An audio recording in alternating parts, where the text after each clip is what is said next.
What's going on, Cougar fans? Peter Borkowski here on the Cougar Sports Network, coming at you with another edition of Coaches Weekly. We're here in the Depew Center in the Kreft Student Success Center at Concordia University, Chicago, and I'm sitting with head coach of the women's volleyball team here at CUC, Coach Campbell. Welcome back to the show. I'm excited to ask you a couple questions today. All right, yeah, let me have it. You know, you always got the good ones. Well, let's hope I can satisfy that again today. Coming off a big win this past Friday, 3-1 up at Lake Forest, who you previously lost to in a scrimmage before the season, so gained a little revenge for that one. Yeah. And something I noticed, a stat that really popped out to me was the hitting percentage. You won that battle 203 to 132, and you've spoke about it a couple times on these weeklies about how getting that hitting percentage up is really a goal of yours for this team this year, and that's going to be what takes this team the next step forward. So do you mind maybe talking about how you're planning on doing that? Because whatever it is you're doing obviously worked this past Friday. Yeah, I think it's just, you know, as we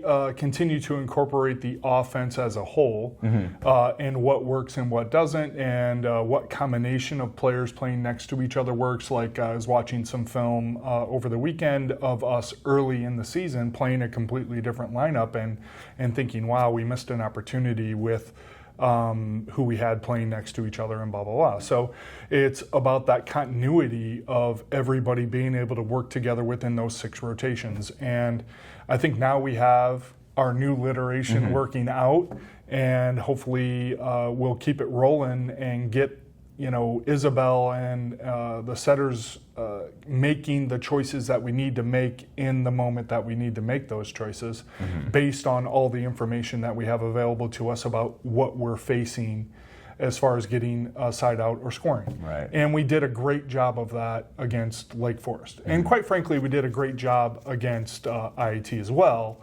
It was just a monster atmosphere, and it was a conference away match, and IIT was a playoff team last year, and I think we played very admirably in that match and really brought it.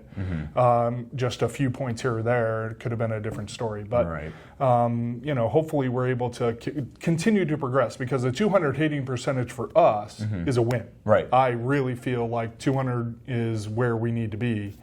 And anything over that obviously is fantastic, and Grace was way over that. You know, she was hitting 368 in that match, so she had a fantastic match against a formidable block. It's not like they're running a 5-1 where you have a small setter and we matched Grace up against that. No, she had big blockers all day long, so she's getting it figured out too. But yeah, fantastic effort by everybody. Right. Well, funny that you mentioned Grace Heywood, to be exact, because I actually wanted to talk about her. She led that match against Lake Forest with 18 kills. She leads the team on the season with 125, and she was a transfer here last season, and she already has 4 times as many kills so far this year as she did all of last season. So it seems like she's really starting to find her place in the maroon and gold on the squad this season. Yeah, I think that, you know, she's what we would call a diminutive outside. Don't hold that against me.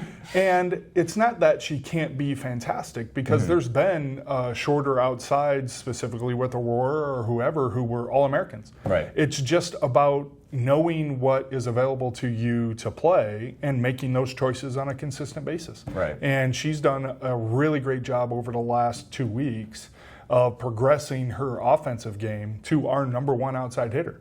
And I think there's no denying that she's the person that can attack from anywhere and be diversified, so that we can move her around in the offense and it not be obvious that she's outside and that's it. So, I gotcha. Yeah, she's doing a really great job of picking up kills from the middle, from the right, whatever it is, and she's not been too proud, which a lot of attackers get into, to play that good off-speed shot. Okay. Like, it doesn't have to be 100 miles an hour into the block every single time.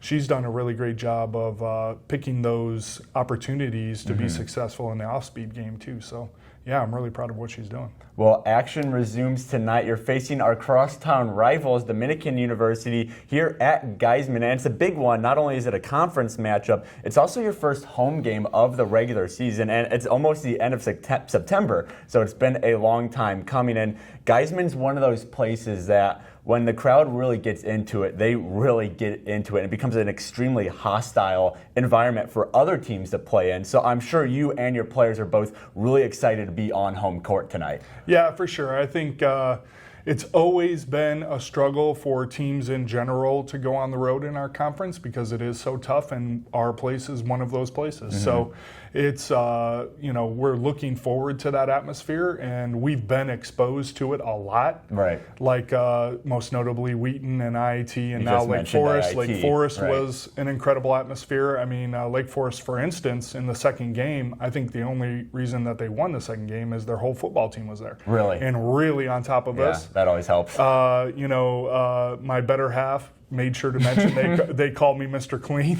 I was like, well, they're not wrong. They were like, Mr. Clean's getting upset and whatever Right. it was. But they were so loud in that game that it was hard for us to communicate and point.